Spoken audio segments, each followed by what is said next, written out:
Okay, so now we're going to put our hanging sleeves, tabs, corners. I wish I could come up with a great name for these. We're going to put these little triangles in the corners. So you want to make sure that you're putting it in the top instead of the bottom or the sides. So lay your piece down so that it's face up, top up, flip it over, okay? And then these, you're going to put one up here. So you have to put raw edges together like this, okay? So see, this is my fold, and these are my raw edges. It meets in the corner. And we're going to baste these in place. So if you have some of these wonderful little binding clips, these are great to use when you're doing something like this. You can use them in place of pins a lot of times. And it's just kind of fun to use. And it's a little easier maybe than pins sometimes. Mostly I think it's just fun. You know, gotta have fun when you're doing this. They are excellent though when you actually come down to binding. I love them. Okay, so there we have that. I still have my machine set on binding. I'm gonna put it under here, and we're just gonna give this a baste because I like to baste. Okay, so we're gonna put this on here.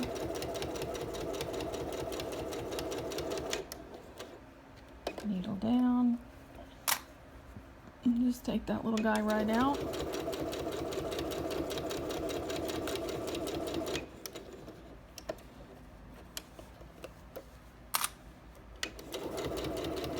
And just baste onto the edge.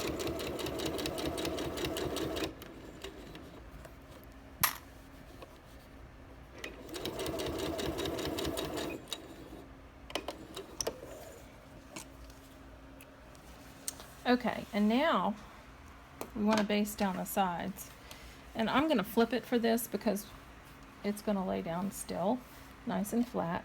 And I'm just going to hold this right here, put in another basting stitch down. And I can really feel through this a little bit to see where the end is, just about right there. And then same for this side.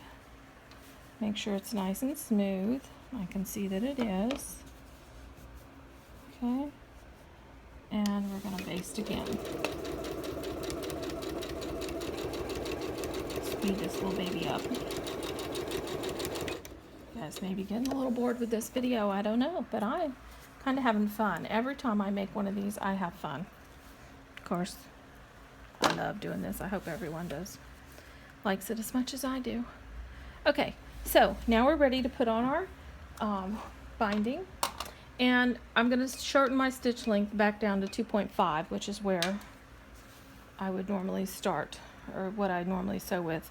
Now this is my tail. When you put on your binding, you want to leave a tail so that you can hook it up together, join it at the end. So I'm actually going to put this so my tail is up about at the height of my third star. 1, 2, 3, fourth star up, third star down. Okay. So I'm going to let my little tip come right there. A little hard to see because it matches so nicely. But I'm not going to start sewing until way down here, about at a little bit above where the seam is. And actually, for this, I would like to use my 1/4 inch foot, which is right here. You're showing me digging in my box? Pretty much. Okay. She shows you guys everything. Okay, next month, maybe Brittany will show you how she does it. What? Brittany's learned now. Okay, so now we're gonna start right here, and I'm gonna do a little locking stitch just because I can. And we're gonna come down here to a 1/4 inch away from the edge. Now my foot has a mark on it. If your foot does not have a mark, then you can actually take a pencil such as this. This is the one that works, I hope. Yes. And you could put a mark a 1/4 inch up. Where did my ruler go? Oh well. Here's one. Hold on, everybody. Teamwork makes the dream work. Oh, it's in a bag. Okay. I always have bags and things everywhere filled with stuff. Oh, look what's in there. Didn't know that was there. Okay, so here's this little ruler that I've had floating around for a while apparently. And You see the edges coming there? So you can actually put this like your ruler at the edge of your piece. See, it's coming right along here to the edge, and a 1/4 inch up you can make a little dot here if you want. This will help you to have a perfect mitered corner. So we're going to stitch down our 1/4 inch down to our dot. I don't know if y'all probably can't see that, but I can. We're in the dot, and then we're going to pivot so that we're going to stitch straight off the point. See there? Straight off the point, just like this. Just takes a few stitches. And we're going to pull it out. And I'm just going to snip that little thread. You don't absolutely have to, but I like to. Now, the way to do a miter Show your little... is, show what? I just want to make sure everybody can see your nice line off. Oh, see my little line coming straight off the corner there? There we go. Now, to make your miter, you're gonna, I've turned my piece. See, the bottom is now straight on the side, pointing towards the inside of the machine, and you pull your binding straight up. I'm holding this side down with my finger on my left index finger, and see how this forms a straight line here? Perfect. So you want to just kind of give that a little press, and then pull this back down. And I like to line up this edge here so that it's perfectly straight, and the fold is right here at the very edge. Okay, and now we're going to sew a 1/4 inch down this way. So we want to just start right here, and we're sewing a 1/4 inch. And this is where you can also use your little binding clips, as I said, that are fun. Let's put one on just for fun.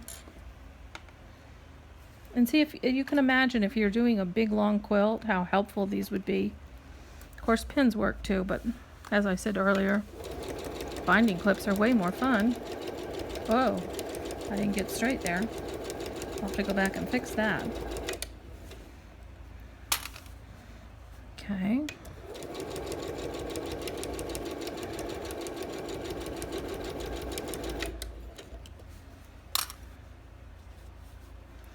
Now, I kneel down and get my, where did my pencil go? It fell on the floor. No idea. Oh, underneath. Okay, again, we'll do the 1/4 inch deal. Here's my 1/4 inch mark, the edge of my piece, 1/4 inch over, so my dot goes right there. Okay? So now we will stitch to the dot. Right on the dot, pivot like this.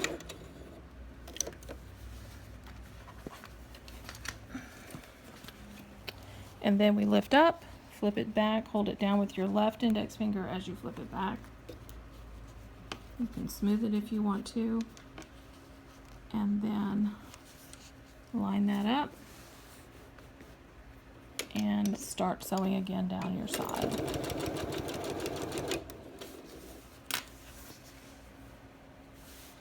Okay.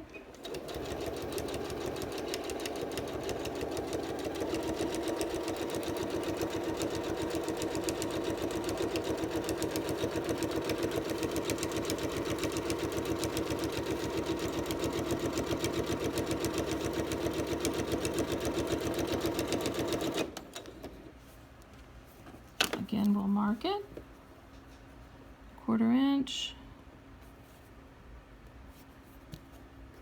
Can I feel it? I'll just do it this way. Mark.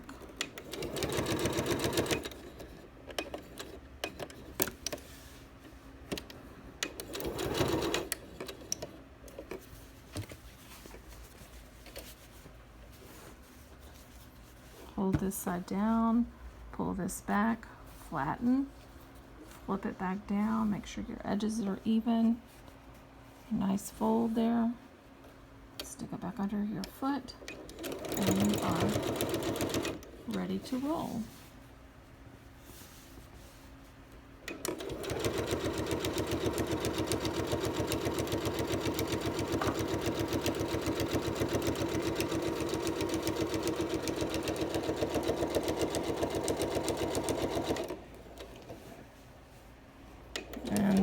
guys are going to be happy to know this is the last corner. That pin disappears every time. It rolls around. Okay. So there we go, right there. A couple stitches to get into the dot. And see what I was talking about? This foot has a mark right there. I'm not sure if you can see it. It's right there, and that is even with the edge of my fabric here. So that's how also you could know without putting that little dot. I don't know if all feet have that. I think most of them do, but at any rate, then hold it down, straight parallel edge under here, give a little press, fold this back down, and begin again. Now we're on the last side, and we have to have enough of our piece to make our join. So I'm going to come down to about where this upper border joins the side border here, about right there. And I'm going to actually backstitch a little, just, or you can even do a locking stitch just to kind of help hold that while you do this other part. And now if you recall, I said, oh, I got a little crooked there. Look down here. See what I did? How I got off track there, I don't know. Could be the camera in your face. Could be that, yeah. So anyway, to make my binding work nice and smoothly when I flip it, I'm going to go back under here and just restitch that seam there so that it will come out nicer.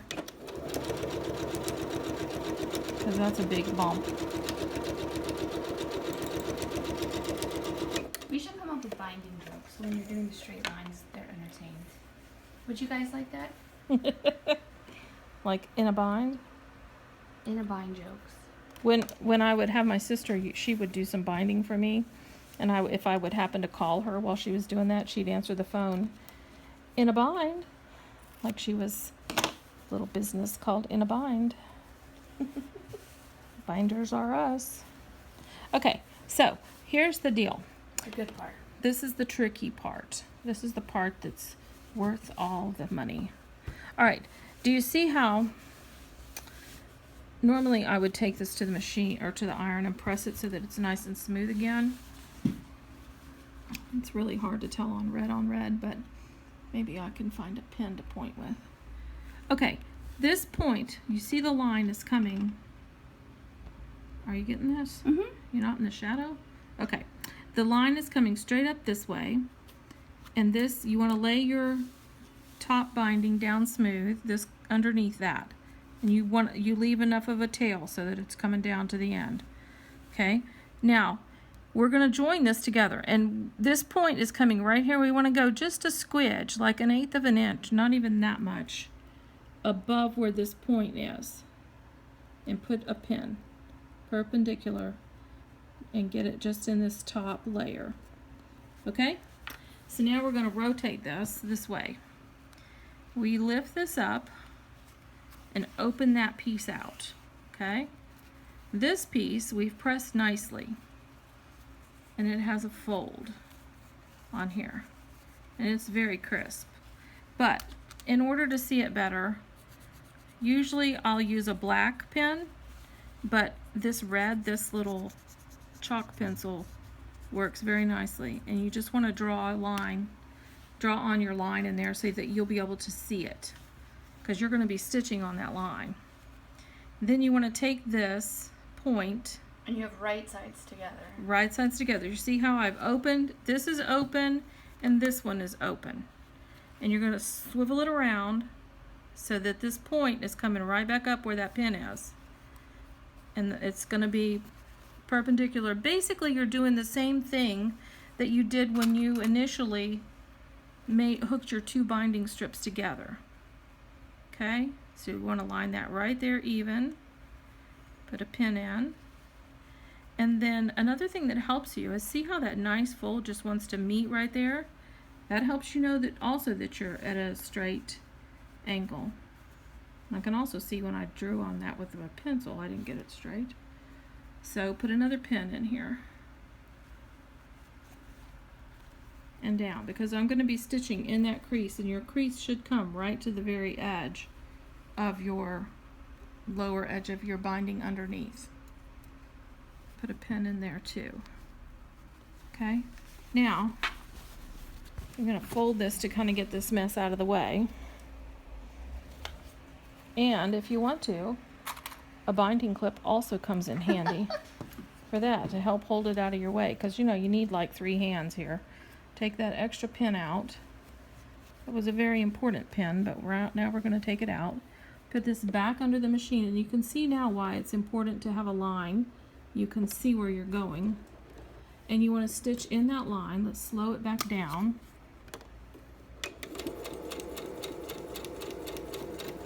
And I'm stitching in the crease here. So I'm stitching right down through there, and you'll see I didn't stitch on that line at the very edge because I knew I didn't draw it right.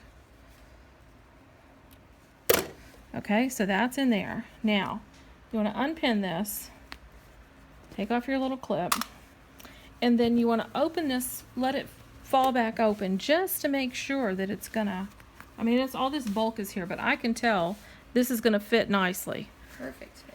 Perfect fit. And then you will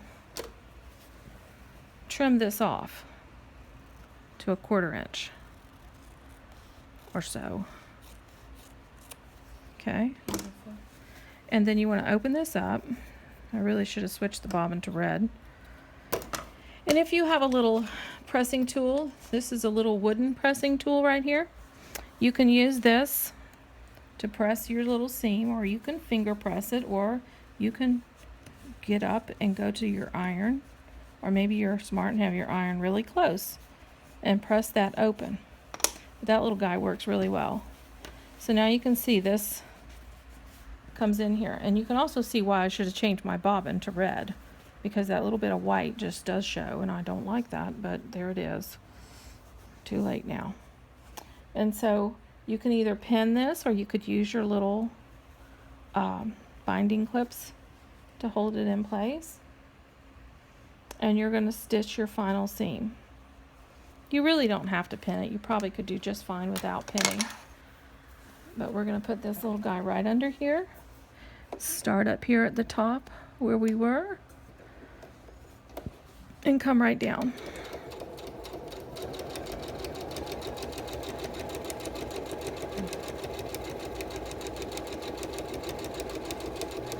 And this is so easy and so nice, and something that way back when I first started doing bindings, nobody showed me how to do this. Kind of had to figure this out for myself.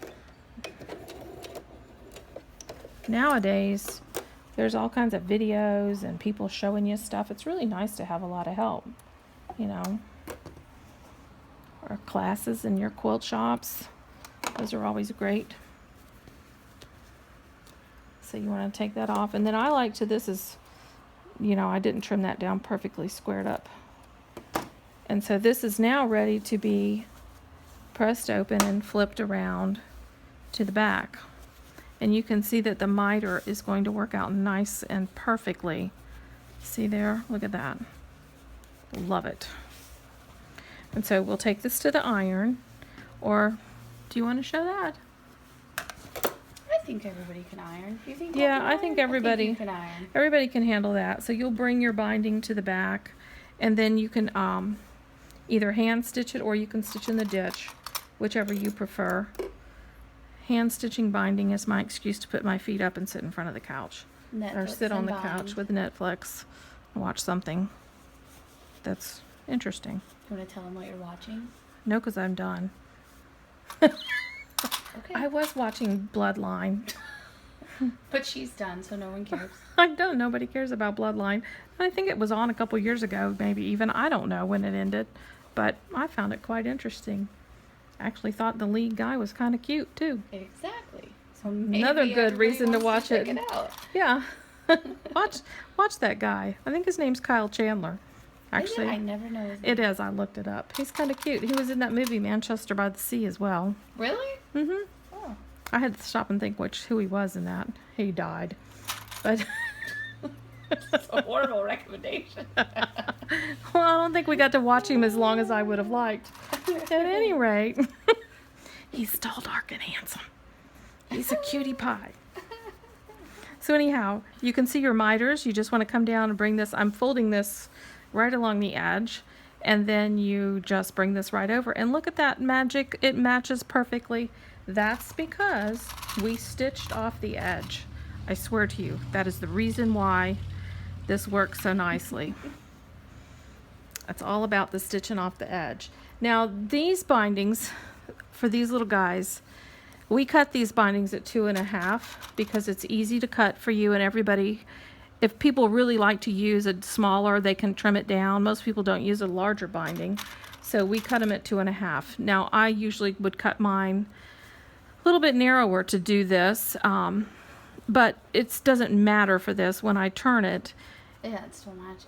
it comes, yeah, oh yeah, it comes out fine that way, but it typically, you would want your binding, like on a quilt, to come just over the edge of your stitching. But you want your binding to be filled with your quilt. So this really could be cut at 2 inches, and it would come out perfectly with a 1/4 inch seam. However, That doesn't give you much fudge room. there isn't any. You have to do it perfectly correct. Yeah. But there's nothing wrong with trying to be. I'm an advocate for people who are not the expert like you. Well, and it really, in this case, you know, for this thing, it doesn't really matter that it sticks over more. This is not contest entry. a show quilt or anything, and you can easily hand bind it. If you stitch on the front, you have room, you know you're going to catch it. So for this purpose, this works just fine. There we go. So these lovely little clips are just the best thing. If you don't have any, you want some. If you've never tried them, Yeah, you can get them everywhere. yeah, most quilt shops have them now. And so that's ready to be done. And you can see the binding is a 1/4 inch all the way around. Looks really Show nice. your corners. Well, Okay, you they're can't clipped, really see them. They're clipped. but they look good. But this will be fine when it's all done. And I hope that everyone enjoys making their summer picnic and gets to enjoy lots of summer picnics this year. And happy stitching. Thanks.